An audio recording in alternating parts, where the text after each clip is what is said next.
दोस्तों फाइनली अब वो वक्त आ चुका है कि जब हम अपने सॉफ्टवेयर को बाकायदा तौर पे इस्तेमाल करना शुरू करेंगे। अब हम जाएंगे अडोब इलस्ट्रेटर की तरफ और प्रैक्टिकली मैं आपको अडोब इलस्ट्रेटर का इंटरफेस समझाऊंगा। दोस्तों इंटरफेस से मुराद है वो शक्ल सॉफ्टवेयर की जो उस वक्त आपके सामने आती है जब आप उसको ओपन करते हैं। अच्छा, यहाँ पे आपको एक मज़े की बात बताता चलूँ। मैंने ये चीज़ नोट की है कि बहुत सारे बिगिनर्स सॉफ्टवेयर की इंटरफेस को देख के घबरा जाते हैं और बिल्कुल परेशान हो जाते हैं और डर से जाते हैं। दोस्तों आपने बिल्कुल भी डरना घबराना नहीं है। मैं आपको अडोबी इलस्ट्रेटर का जो इंटरफेस है वो बहुत ही आसान करके समझाने वाला हूँ और इस तरह से आप लोगों के लिए इसको समझना बहुत आसान हो जाएगा। आपको इससे बिल्कुल घबराना नहीं है, आपको इसको इस्तेमाल करना सीखना है। तो चलें आए, चलते हैं अडोबी इलस्ट्रेटर की तरफ। अच्छा जी, तो अब हम सबसे पहले क्या करेंगे कि हम अपने सॉफ्टवेयर को ओपन करेंगे। जैसा कि आप देख सकते हैं, ये मेरे पास डॉक के अंदर अडोबी इलस्ट्रेटर CC 2018 जो है इसका वर्जन मौजूद है। तो मैं क्लिक करता हूँ इसको और अब हम बिस्मिल्लाह करते हैं जी अपने सॉफ्टवेयर की। तो ये आपके सामने अब इस वक्त अडोबी इलस्ट्रेटर जो है ये ओपन हो रहा है। ये आपके सामने इसका जो फर्स्ट विंडो है ये आ चुकी है। इसके बाद अब हम क्या करेंगे, हम क्रिएट न्यू के ऊपर क्लिक करेंगे। जैसा कि हम पहले भी जान चुके हैं कि हम जब सॉफ्टवेयर को ओपन करते हैं, चाहे वो इलस्ट्रेटर है या फ़ोटोशॉप है, तो हम उसके हवाले से जब न्यू डॉक्यूमेंट लेते हैं उसके लिए हमें डिफरेंट मीडियम्स के हवाले से कुछ सेटिंग्स चूज़ करनी होती हैं। ये सेटिंग्स जो हैं इनके बारे में मैं आपको बताऊंगा जी आने वाले लेक्चर में। अभी हम आगे चलेंगे। मैं इसको क्लिक करूंगा क्रिएट पे और ये देखें, ये अब आपके सामने जनाब ओपन हो चुका है अडोब इलस्ट्रेटर का मेन इंटरफेस। जी, ये वो ज़ाहिरी पहली शक्ल है अडोब इलस्ट्रेटर की जो आपके सामने आएगी जब आप इलस्ट्रेटर को ओपन करेंगे और न्यू डॉक्यूमेंट को चूज़ करेंगे। अच्छा, अब आप ये देख सकते हैं आपके पास अडोब इलस्ट्रेटर के अंदर सबसे टॉप के ऊपर ये एक कुछ बटन्स मौजूद हैं। ये दोस्तों एक मेन्यू है बटन्स का जिसको हम कहते हैं मेन मेन्यू। इस मेन मेन्यू के अंदर आप डिफरेंट बटन्स देख सकते हैं, जैसे कि ये आपके सामने लिखा हुआ है file, edit, object, type, select, effect, view, window और हेल्प। सबसे पहले हम थोड़ा सा ज़रा स्टडी कर लेते हैं इन तमाम बटन्स को और इन टैब्स को। देखते हैं कि इन टैब्स के अंदर क्या चीज़ें मौजूद हैं। दोस्तों फाइल को अगर हम ओपन करें तो ये देखें, न्यू डॉक्यूमेंट चूज़ करना, कोई भी चीज़ ओपन करना, फाइल को सेव करना, सेव एज करना, इसी तरह से फाइल से कोई भी चीज़ एक्सपोर्ट करना, ये तमाम जो चीज़ें हैं और इसके अलावा डॉक्यूमेंट सेटअप वगैरह जैसे जो ऑप्शंस हैं, ये आपके पास यहाँ पे फाइल मेन्यू के अंदर मौजूद है। जैसा ये मैंने आपके सामने डॉक्यूमेंट सेटअप को ओपन किया तो आप देख सकते हैं कि इसके अंदर जो डॉक्यूमेंट के हवाले से जो इम्पोर्टेंट सेटिंग्स हैं वो आपके सामने मौजूद हैं। इसके अलावा अगर हम जाएं जी एडिट के अंदर, एडिट के अंदर जब हम जाते हैं तो हमें कुछ डिफरेंट ऑप्शंस देखने को मिलती हैं जो कि एडिट के हवाले से हैं। डिफरेंट चीज़ों को एडिट करने के हवाले से जो ऑप्शंस हैं वो यहाँ पे इस मेन्यू में हमारे पास दी गई हैं। अच्छा, यहाँ पे एक बड़ी इंपॉर्टेंट चीज़ है, वो है जी ये सबसे नीचे प्रेफरेंसेस के नाम से। इसको हम देखते हैं। इसको मैंने क्लिक किया, ये आपके सामने कुछ डिफरेंट सेटिंग्स आ गई हैं। जिस तरह से आपके सामने ये डिफरेंट ऑप्शंस आ रही हैं जी, जनरल के नाम से ये बटन आपके सामने ओपन है और ये डिफरेंट जनरल सेटिंग्स आपके सामने आपको नज़र आ रही हैं स्क्रीन के ऊपर। इसी तरह से सिलेक्शन एंड एंकर डिस्प्ले के जो आपका ये जो एंकर है, जो कर्सर है, ये आपके स्क्रीन के ऊपर किस तरह से दिखाई देगा और एंकर पॉइंट और हैंडल जो है उसका इलस्ट्रेटर के अंदर, वो जो सेटिंग्स है वो यहाँ पे आपको देखने को मिल रही हैं। टाइप के हवाले से यानी कि टेक्स्ट के हवाले से डिफरेंट सेटिंग्स यहाँ पे आपके पास मौजूद हैं। इसी तरह से यूनिट्स के हवाले से इंचेस, पॉइंट्स, पिक्सल्स वगैरह यहाँ पे कुछ सेटिंग्स आपके पास अवेलेबल हैं। गाइड्स एंड ग्रिड्स के हवाले से यहाँ पे आपके पास सेटिंग्स मौजूद हैं। इसी तरह से यहाँ पे आप देख सकते हैं कि यूज़र इंटरफेस के हवाले से भी यहाँ पे आपको कुछ ऑप्शंस दी गई हैं। मिसाल के तौर पे यहाँ पे अगर मैं ये डिफरेंट बटन्स के ऊपर क्लिक करूँ तो आप गौर करें, आपको नज़र आ रहा है आपकी स्क्रीन के ऊपर कि ये जो बैकग्राउंड है आपके पूरा जो बैकग्राउंड कलर है आपकी पूरी इलस्ट्रेटर के मेन इंटरफेस का, ये चेंज हो रहा है। तो यहाँ से आप ये पूरा जो बैकग्राउंड कलर है अपने इंटरफेस का, इसको आके चेंज कर सकते हैं। इस तरह की और बहुत सारी ऑप्शंस यहाँ पे मौजूद हैं। अच्छा, इसके बाद हम जाते हैं जी ऑब्जेक्ट में। ऑब्जेक्ट में ऑब्जेक्ट्स के हवाले से डिफरेंट सेटिंग्स जो हैं वो यहाँ पे दी गई हैं। ये जब हम आगे चल के ऑब्जेक्ट्स को ड्रॉ करेंगे और इनके ऊपर काम करेंगे तो ये सेटिंग्स हम बड़ी डिटेल के अंदर देख लेंगे। अच्छा जी, टाइप यानी कि टेक्स्ट के हवाले से यहाँ पे अगेन कुछ सेटिंग्स आपके पास मौजूद हैं। ठीक है जी।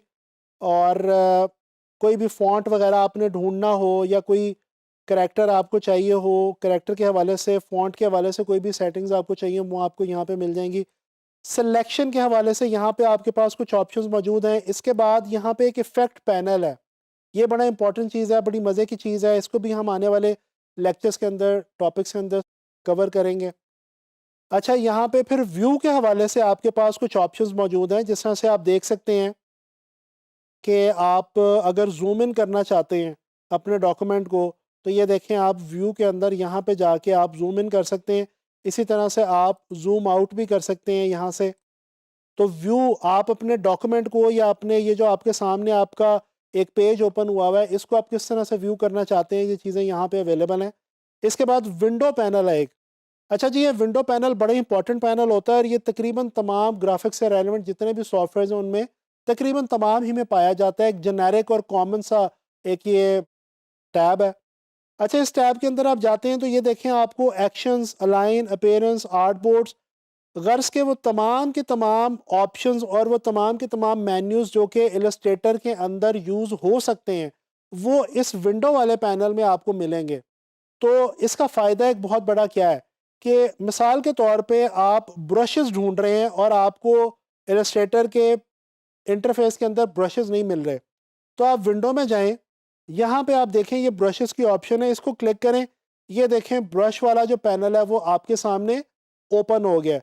तो कोई भी पैनल अगर आप ढूंढना चाहते हैं और वो आपको नहीं मिल रहा, तो आप यहाँ से विंडो पैनल के अंदर आएँ और यहाँ से आपको वो पैनल जो है वो तमाम के तमाम मिल जाएंगे। अच्छा, यहाँ पे विंडोज़ के अंदर एक और बड़ी मज़े की चीज़ है जो मैं आपको जल्दी से बताता चलूँ। यहाँ पे ये वर्क स्पेस की ऑप्शन मौजूद है। यानी कि ये डिफरेंट सेट्स आपके पास बना के इलस्ट्रेटर ने बाय डिफ़ॉल्ट यहाँ पे रख दी हैं कि अगर आप डिफरेंट टास्क अचीव करना चाहते हैं इलस्ट्रेटर के ऊपर, तो उन डिफरेंट टास्क के हवाले से डिफरेंट सेटिंग्स पहले से बना के रख दी हैं, जितने भी टैब्स हैं, जितनी भी विंडोज़ हैं उनके हवाले से। यानी मिसाल के तौर पे अगर आप लेआउट डिज़ाइन करना चाहते हैं तो ये लेआउट के ऊपर क्लिक करें, तो ये देखें आपके सामने वो तमाम टैब्स और टूल्स और मेन्यूज़ ओपन हो गए हैं जो कि आप लेआउट बनाते हुए इस्तेमाल करेंगे। इसी तरह से पेंटिंग अगर आप करना चाहते हैं तो ये देखें आपके सामने पेंट के हवाले से कलर और ब्रशेस वगैरह और वो सारे इंपॉर्टेंट वो टैब्स ओपन हो गए हैं जो कि पेंट करते हुए आप इस्तेमाल करते हैं। इसी तरह से अगर आप टाइपोग्राफी करना चाहते हैं तो ये देखें आपके सामने टाइपोग्राफी के हवाले से जो है वो कुछ ऑप्शंस जो हैं वो आ गई हैं। तो ये वाली एक ऑप्शन है वर्क स्पेस की जो कि आप चूज़ कर सकते हैं और इसकी मदद से आप डिफरेंट सेट्स जो हैं वो आप बना के जो कि ऑलरेडी पड़े हुए हैं इलस्ट्रेटर में, उनको आप अपनी आसानी के लिए यहाँ से आके इस्तेमाल कर सकते हैं।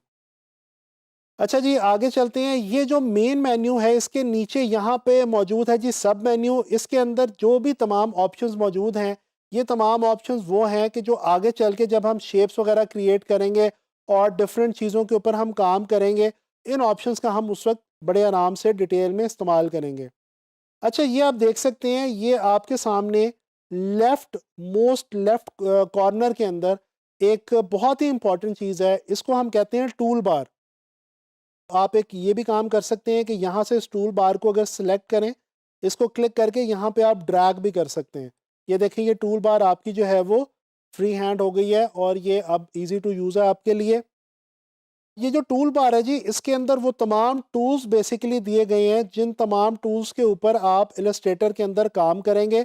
जैसे कि ये आप अगर किसी भी एक टूल के ऊपर आएँ तो आपको उस टूल का नाम जो है वो देखने को मिल जाएगा। Selection tool, direct selection tool, pen tool, type tool, shape tool, rectangle tool, ये तमाम टूल्स जो हैं ये हम इलस्ट्रेटर के अंदर यूज़ करते हैं। इनमें से कुछ का इस्तेमाल ज़्यादा होता है, कुछ का इस्तेमाल कम होता है, लेकिन ये तमाम जो टूल्स हैं ये बहुत इंपॉर्टेंट है।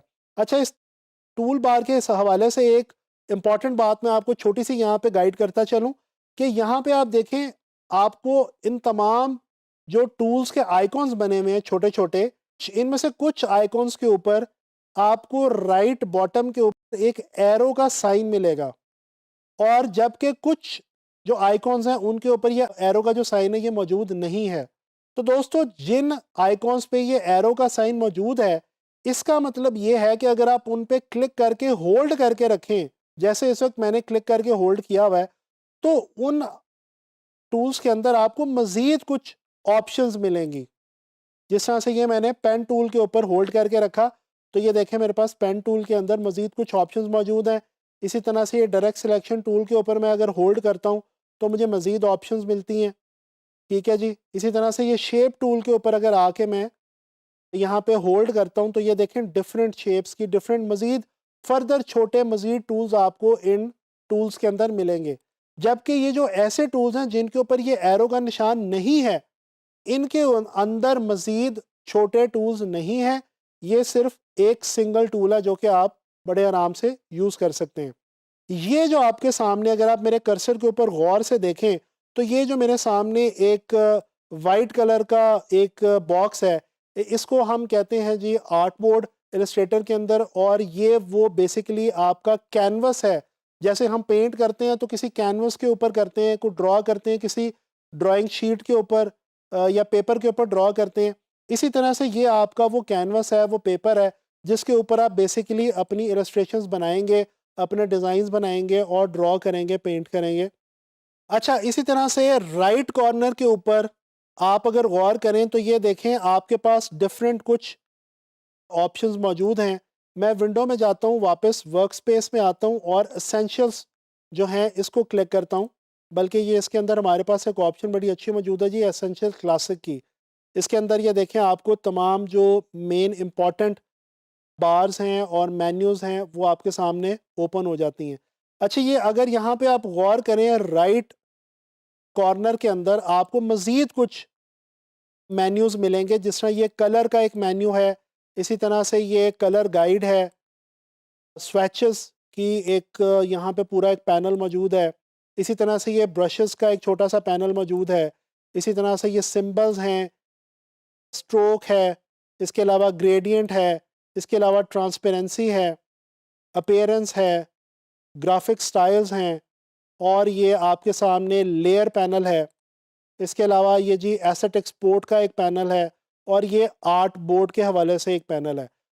ये वो तमाम जो छोटे-छोटे पैनल्स हैं और बार्स हैं, मेन्यूज़ हैं, जिनको हम गाहे बगाहे इलस्ट्रेटर के अंदर काम करते हुए डिफरेंट टास्क को अंजाम देने के लिए इस्तेमाल करते रहेंगे।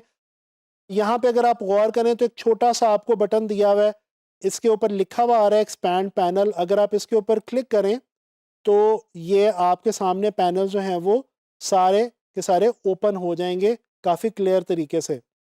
अच्छा जी, तो ये आप लोगों ने एडोब इलस्ट्रेटर का मेन इंटरफेस जो है ये मेरे साथ विज़िट किया, और हमने देखा कि वो कौन सी मेन्यूज़ हैं, वो कौन सी बार्स हैं, टूल बार, मेन मेन्यू, सब मेन्यू, और भी बहुत सारी हमने बटन्स देखे, बहुत सारी टैब्स देखी। तो मैं अब उम्मीद करता हूँ कि अब इस डिस्कशन के बाद आप लोग जब भी एडोब इलस्ट्रेटर ओपन करेंगे तो आपको उसको देख के बिल्कुल भी खौफ नहीं आएगा, बिल्कुल भी डर नहीं लगेगा, बल्कि आप बड़े आराम से समझ सकेंगे कि इलस्ट्रेटर के अंदर कहाँ कहाँ पे कौन कौन सी ऑप्शंस जो हैं वो दी गई हैं।